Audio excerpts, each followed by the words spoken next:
All right, man. 19 members or associates of the Mexican Mafia were charged in a murder conspiracy targeting targeting a well-known rapper.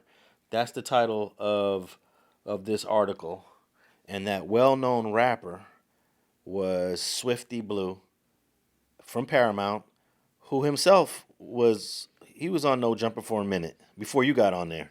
Yeah, I don't know nothing about his music though. You ever heard anything? Never listened to his music, but I just heard his name. I, Only because of No Jumper. I believe I did his very first interview.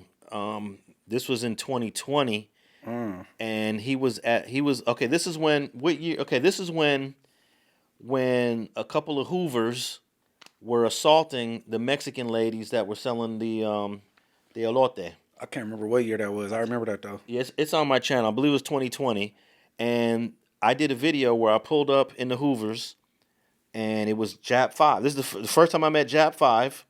It was another Hoover with Jap Five, and then it was Swifty Blue, and them three did a nice little short 10, 15, 20-minute video on Mexicans and blacks coming together, and they talked about how they DP'd that young Hoover for doing whatever he did to the Mexican lady. And that was the day I met Swifty Blue. I didn't know who he was, never seen him before. He wasn't even viral. It wasn't on any of these shows. And then, boom, I started seeing Swifty Blue not too long after that. Hey, I think they need to respect their people if they want everybody else to respect their people because them how you pronounce what lady you call it? The elote. Elote lady, like them the people that get taxed by the Mexicans. Why y'all taxing your own people? We already know the culture how the Mexicans get in, and then if some young blacks like book them or rob them and shit, then they in the uproar. I don't think they should be robbing them either. But how could y'all? You know what I'm saying? I don't get it, but you know. Yeah. So Swifty Blue eventually made a name for himself in these last 5 years. And let me see if I have a video. I just want to know what the date of this video was when I interviewed Swifty Blue. I want to say it was in 2020, but he became a rapper. He made a name for himself, and then he started getting pressed by some of his people. Here it is here. Black and Brown, I titled this video, Black and Brown Come Together and Youth Apologizes for His Involvement in Mexican Prejudice. And this was May of 2020. This was right when COVID was brand new. May of 2020. And Swifty, I think I might be the first person to post a Swifty Blue content in this interview that I did with him. And then shortly thereafter, he started making a name for himself, and boom, he got he got on the radar of a lot of southsiders. End up going to the county jail, and they put a green light on the dude. Here, let me read a little bit of this article to give some insight. It says 19 members and associates of the Mexican Mafia prison gang were charged by the L.A. District Attorney's Office for their role in the conspiracy to murder well-known rapper popular on social media. The Sheriff's Department, the FBI, San Gabriel Task Force all investigated a Mexican Mafia attempts to locate and murder an intended victim in a conspiracy that began in December of 2022. So now this is about maybe 2.5 years later from when he first did the interview with me. When this started happening. The conspiracy to murder the victim is alleged to have been coordinated by Mexican Mafia and several high-ranking associates. The coordination of the murder conspiracy occurred in the L.A. County Jail, within the California prison system, and from inside the L.A. County Jail system, too. The defendants engaged in criminal conspiracy to murder an individual by acting as rogue judges, juries, and executioners, according to the FBI. I won't read this whole article. I'll put a link in it. But basically, they got in his cell. They stuck him up a few times. The COs rushed in. They got him out of there. According to the L.A. County Jail records, he was released on a ORD. He was ordered release, I guess, because he had a separate case going. They ordered him out, and I don't know whatever happened to the case he had going, but here we are 3 years later, and 19 people are indicted for stabbing him in the county jail. So what was he greenlit for again? Uh, I don't know. They don't get into the specifics in this article. I do have the indictment. The indictment is about 20 pages long. Mm-hmm. I don't know, but there was a part of the indictment, and I'm gonna post a video of the indictment. I'm gonna go into the specifics of the indictment, but there was a video. I mean, I'm sorry, there was a quote in the indictment where Swifty Blue, I guess they're monitoring phone calls, where Swifty Blue says, "I effed up, y'all. I know I effed up. I want to make it right." And some Southsiders say he's cool, where other Southsiders say he's not cool. So it got into a disagreement between who was calling the shots. So some of them were confused. They're like, "Hey, Swifty Blue was on the tier with us. What are we supposed to do?" "Oh, well, he said he's good now." "Oh yeah, such and such, gave him a pass." And then maybe a couple days later, another person, chimed in, was like, "No, he don't have a pass. It's on." And then he gets stabbed. So there was a little confusion on whether or not he was in bad standing. So yeah, he got stabbed up, and 19 people were taken into custody. Most of the guys are from Paramount and from the southeast part of LA, and it's all tied into the Mexican Mafia. That's where the hit came from. I want to know what he did to get greenlit. We'll look deeper into it. Yeah, I'll post a video about what he did, if anything. But I could tell you this: whatever he did in terms of the way this politics goes, it was minor. It was either you ain't paying taxes, and they're thinking. Here's another thing that a lot of people believe that ain't true. They think Swifty Blue is probably making a whole lot more money than he really is. They see him on No Jumper. They see him on all these interviews. They see these views. They're like, "Hey, bro's making millions of dollars." And it's like, no, he ain't. He ain't making millions of dollars. Right. So there's a lot of misunderstanding with this internet game. Have you ever got that from like people that know you? Like, damn, Munchie's everywhere, man. Assuming I'm rich. Yeah, for sure. Yeah, hell yeah. Yeah, that happened with me a few times when I created the website back in the '90s and early 2000s.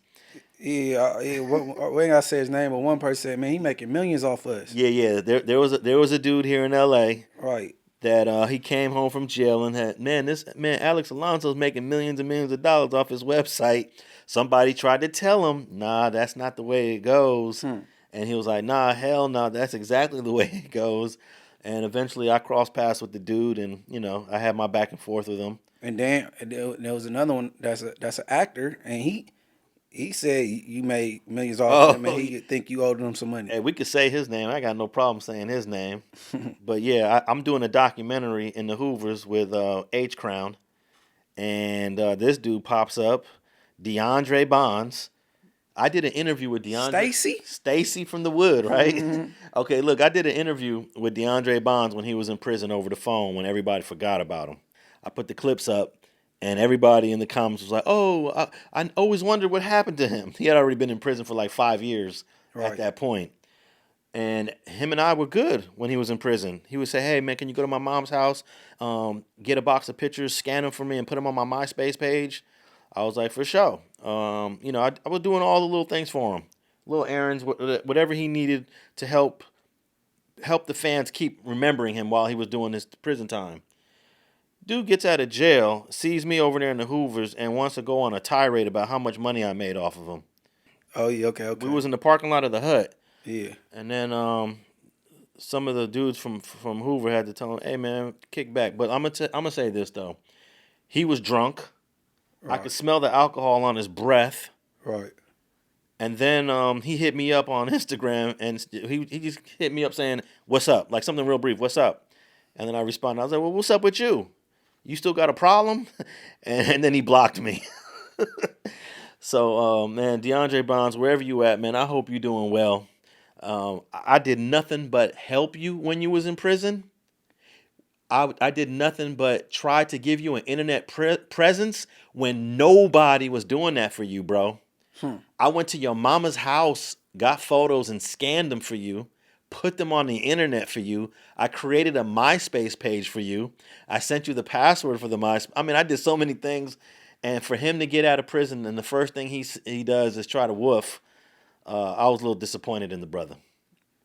Yeah, see.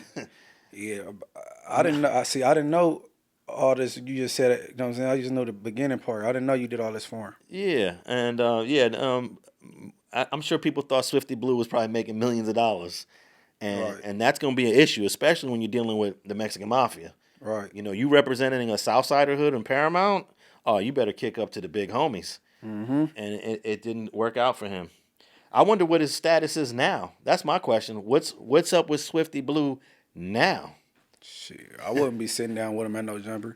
I ain't about to be waiting outside. I'm coming outside standing there. Hell nah. No, I think the good thing about the organization is that they're not going to target people like you. You're not. Man, bullets fly. Oh yeah, well that's true, but they're not. First of all, they're not going to do a drive by. You know about that, right? Yeah. Yeah, they ain't going to do a drive. If they do a drive by, they going to get the same thing Swifty Blue got in that cell Right. when they get. In fact, I had a case where it was in the San Fernando Valley where a big part of the case was, did this dude do a drive-by or did he not do a drive-by? I might do a video on it. So one of the dudes goes to his house, knocks on the door, and is like, "Hey, bro, we need to find out what happened. They saying you did a drive-by, man. You're going to get the whole hood greenlit." And the dude said, he recorded him. The dude said, "I didn't do a drive-by. I opened up the door, I put one foot on the ground, and then I busted." That's not a drive-by. That's not a drive-by, but he didn't get out the car. So, I think it is a gray area. Like, you're supposed to get out the car and get up on your person. He didn't get out of the car and get up on the person, but he didn't do a drive-by. So that was an issue of whether or not that hood should have got a green light. So I don't think if Swifty Blue was to do a podcast, I would be very shocked if they just aired the whole place out. You know, that's just not the way they get down. Shit. Good luck. Good luck, Swifty. I don't know his status, but shit, good luck. I'll give you another example. In 1997, the Mexican Mafia ordered one dude to be killed. This guy named Dito in El Monte. So they told one guy on the streets, handle it. The guy on the streets gets a crew of like 3 or 4 people to go to Dito's house and kill him. What did these guys end up doing? They killed the whole family. Sheesh. It's called the Maxon murders. It happened on Maxon Street, I think. So when these guys got arrested and went to prison, a guy named Jimmy Palmer was the one that did like most of the dirt. As soon as he got to San Quentin, guess what happened to Jimmy Palmer? He got hit. He got hit. They killed him because that made the news. They killed kids. They made the Mexican Mafia look like they're baby killers, they're kid killers. And as soon as Jimmy Palmer hit the yard, he got stuck. As he should. Yeah. And that's just the way that they operated. I know based on reading the indictments and listening to the recordings, they did not tell anybody to go there and kill the whole family, Right. including kids. But that's what this dude ended up doing, and it cost him his life when he got to prison. So I don't think any podcasters, I say all of that to say, even though that was 1997, generations do kind of change, I don't think they would air out a place for Swifty Blue. I would hope. I would hope not. Shit. Yeah, like if I was to do a podcast here with Swifty Blue, which I probably wouldn't, but if I was to do a podcast like that with Swifty Blue, I don't think they're gonna be on my head. Yeah, I don't know. I don't know too much about him to interview him. You know what I'm saying? And then I know he wouldn't want to talk about this green light thing. That's what I would want. I would want to talk about. That's the only. It ain't no reason to really interview him. Yeah, and if you were gonna interview Swifty Blue, this is gonna be a big part of the interview that he ain't gonna talk about. Right. Unless he just decides to if he just decides to be a complete dropout, because you got a few dropouts that talk about this stuff. A couple Northerners, they talk about this stuff all day long, but they're dropouts, and they don't show them, they don't pop out. It's a whole dropout community on the internet. It's crazy. Crazy. The way you said that is funny. No, they got their own genre. Like, The dropouts got their own genre. it's crazy, man.